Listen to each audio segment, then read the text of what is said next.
안녕하십니까. 신영일의 비주정보 플러스입니다. 매실은 우리 몸에 좋은 다양한 효능이 있는데요. 매실에 들어있는 구연산은 피로를 유발하는 젖산을 분해해서 피로를 해소하고 체력을 회복하는 데 도움을 주고요. 매실 속의 피루부산은 해독작용을 통해 간 기능 개선을 돕는다고 합니다.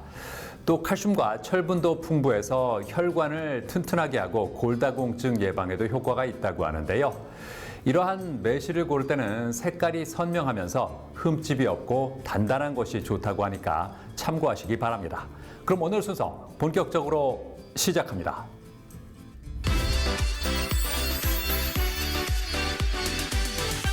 다이어트를 시도하다 실패해서 좌절하는 사람들이 적지 않다고 합니다. 특히 유난히 살이 빠지지 않는 부위 때문에 고민하다가 지방 흡입 수술을 고려하는 사람들도 늘어나고 있다고 하는데요. 자, 그래서 이번에는 지방 흡입 수술의 방법부터 주의사항까지 자세히 알아봤습니다. 따뜻한 봄바람이 불기 시작하면서 거리의 옷차림도 점점 가벼워지고 있다고 합니다. 이러한 가운데 겨우내 감춰져 있던 체형을 관리하기 위해 다이어트를 시도하는 사람들이 많다고 하는데요. 하지만 아무리 다이어트를 해도 작심삼일로 끝나거나 어렵게 뺀 살이 요요 현상으로 되돌아오는 일이 허다하다고 합니다. 이처럼 개인의 노력만으로는 살을 빼는 것이 쉽지 않아 지방흡입 수술 같은 의학적인 도움을 고려하는 경우도 적지 않다고 하는데요. 한마디로 정의하자면 지방흡입은 우리 몸의 피하지방층에 자리 잡은 지방세포를 물리적으로 제거해 바디라인의 비율을 다시 설계하는 수술입니다. 많은 사람이 체중 감량을 목적으로 생각하지만 사실 지방흡입의 진정한 가치는 다이어트나 운동만으로는 해결되지 않는 국소 부위의 지방을 직접 제거해서 이상적인 체형을 만드는 데 있습니다. 지방흡입은 복부나 팔, 허벅지 같은 부위는 물론이고 쇄골 라인이나 엉덩이, 종아리 부위까지 수술할 수 있다고 하는데요. 수술에 앞서 충분한 상담과 검사를 통해 수술 범위와 방법을 결정하는 과정이 필요하다고 합니다. 체성분 검사를 통해 전체적인 체지방률과 근육량을 파악하고 핀치 테스트를 진행한다는데요. 이 방법은 수치만으로는 알 수 없는 피부의 처짐 정도나 실제 지방의 질감을 확인하는 중요한 과정이라고 합니다. 여기에 초음파 검사를 병행해 눈에 보이지 않는 피하지방층의 깊이와 근육의 위치, 혈관 상태까지 입체적으로 분석하는데요. 이러한 검사들을 바탕으로 환자 맞춤형 수술 디자인을 완성하게 된다고 합니다. 다양한 지방흡입 수술 방법 중에서도 최근에는 지방층을 3단계로 정밀하게 나누어 타겟팅하는 방식이 주목을 받고 있다는데요.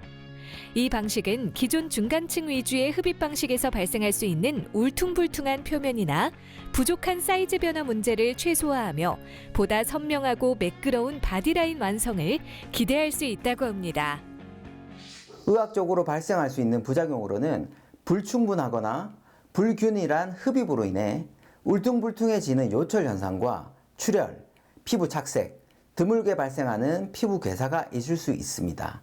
또한 수면 마취를 동반하기 때문에 마취 관련 사고에 대한 우려도 있는데요. 이러한 부작용 문제를 줄이기 위해서는 수술 전 환자의 컨디션을 정밀하게 파악하고 정교하게 집도하는 의료진인지 잘 알아보는 것이 좋습니다.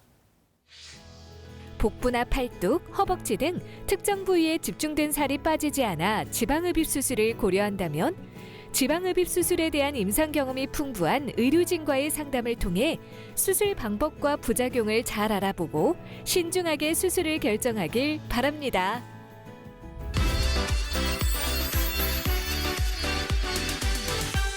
김인구 원장과 함께 자세한 말씀 나눠보겠습니다. 안녕하세요. 안녕하세요. 많은 사람들이 다이어트에 도전을 하지만 실패하는 이유를 뭐라고 보세요? 본질적인 원인을 짚어보면 다이어트는 지방세포의 개수는 그대로 둔 채 크기만 일시적으로 줄이는 작업이기 때문입니다. 따라서 다이어트가 멈추게 된다면 작아졌던 세포는 다시 원래 크기로 돌아가려는 상태가 되고 결국 체형이 이전으로 다시 돌아가면서 요요 현상이 발생하게 됩니다. 다이어트와 요요가 반복될수록 우리 몸의 지방질은 점점 나빠지게 됩니다.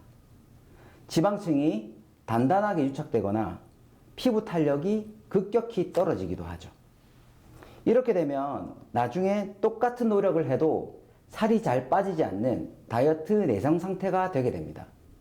그렇게 되면 전문가의 도움이 필요한 지방 흡입 수술조차 아주 까다로운 상태로 진행될 수밖에 없습니다. 지방 흡입 수술은 어떤 장점이 있습니까? 물리적으로 지방 세포를 제거하여 라인을 잡는 것뿐만 아니라 아주 고도 비만 환자의 경우에는 지방 흡입 후 거동이 개선되면서 운동 효율이 올라가게 되고, 그렇게 된다면 대사증후군의 개선 등 전반적인 건강 증진의 선순환 효과가 일어나게 됩니다. 지방 흡입은 고민 부위의 지방 세포수 자체를 대량으로 제거해 버리기 때문에 근본적인 해결책이 될 수 있습니다. 지방 흡입 수술을 할 때 어떤 점을 주의해야 할까요? 보통 지방 흡입 시에는 수면 마취를 주로 하게 되는데요. 수면 마취제 중 일부 성분과 관련이 있을 콩이나 계란 알러지의 유무, 그리고 과거 약물 부작용 경험이 있는지를 먼저 체크해 보는 것이 좋습니다.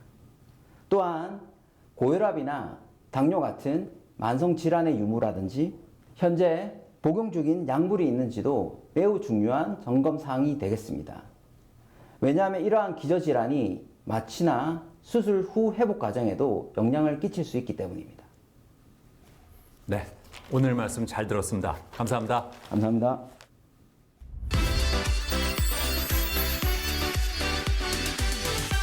주방의 감초이자 천연 세정제로 각광받고 있는 식초는 어떻게 보관하는 것이 좋을까요? 우선 식초는 산도가 높아서 쉽게 상하지 않기 때문에 상온에 보관해도 색이나 향이 쉽게 변하지 않는다고 합니다.